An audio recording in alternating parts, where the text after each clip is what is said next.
성폭행 의혹을 받고 있는 심학봉 의원이 어젯밤 극비리에 경찰 조사를 받았습니다. 경찰은 심의원의 혐의점을 발견하지 못했다며 통상적인 절차보다 빠르게 혐의 없음으로 사건을 검찰에 송치할 예정이라고 합니다. 조사부터 검찰 송치까지 현역 국회의원의 편의를 봐주는 게 아니냐는 비난이 나오고 있습니다. 취재기자 연결합니다. 이윤재 기자. 네, 대구지방경찰청입니다. 심학봉 의원이 어젯밤에 경찰 조사를 받았다고요?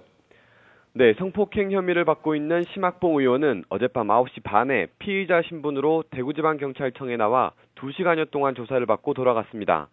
심 의원은 지난달 13일 대구의 한 호텔에서 알고 지내던 40대 여성 A씨를 불러 성폭행한 혐의를 받고 있습니다. A씨는 지난달 24일 경찰에 성폭행 사실을 신고했는데요. 1차 조사에서 본인의 의사와 관계없이 성폭행을 당했다고 주장했지만 이후 벌어진 추가 조사에서는 진술을 바꿨습니다. 심 의원과 성관계한 것은 맞지만 온 힘을 다해 성폭행을 피하려고 하지 않았다고 말하면서 사실상 성폭행이 아니라고 진술을 뒤집은 겁니다. 그러면서 경찰은 심 의원이 1차 조사 이후 A씨를 불러 회유나 협박, 합의를 시도했는지를 집중적으로 추궁했습니다. 심 의원은 경찰 조사에서 A씨를 성폭행한 사실이 없고 A씨가 신고한 24일 이후 회유나 협박을 한 적은 없었다고 진술했습니다. 다만 심 의원은 A씨가 1차 조사를 받은 이후인 26일 지인들과 함께 A씨를 다시 만나 사과를 한 것으로 확인됐습니다. 그런데 경찰은 심 의원에 대해서 혐의 없음으로 사건을 검찰에 넘긴다고요?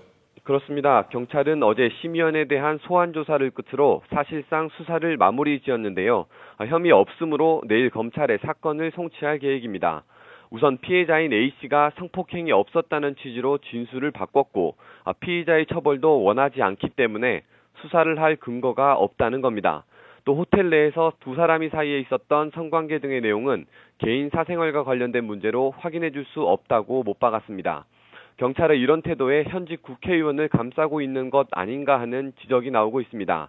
대구지방경찰청은 국회의원이라고 통상의 절차를 벗어나서 조사할 수는 없다고 강조했지만 심의원에 대한 조사는 일반적인 업무 시간대를 벗어난 밤 9시 반부터 11시 반까지 비공개로 진행했습니다.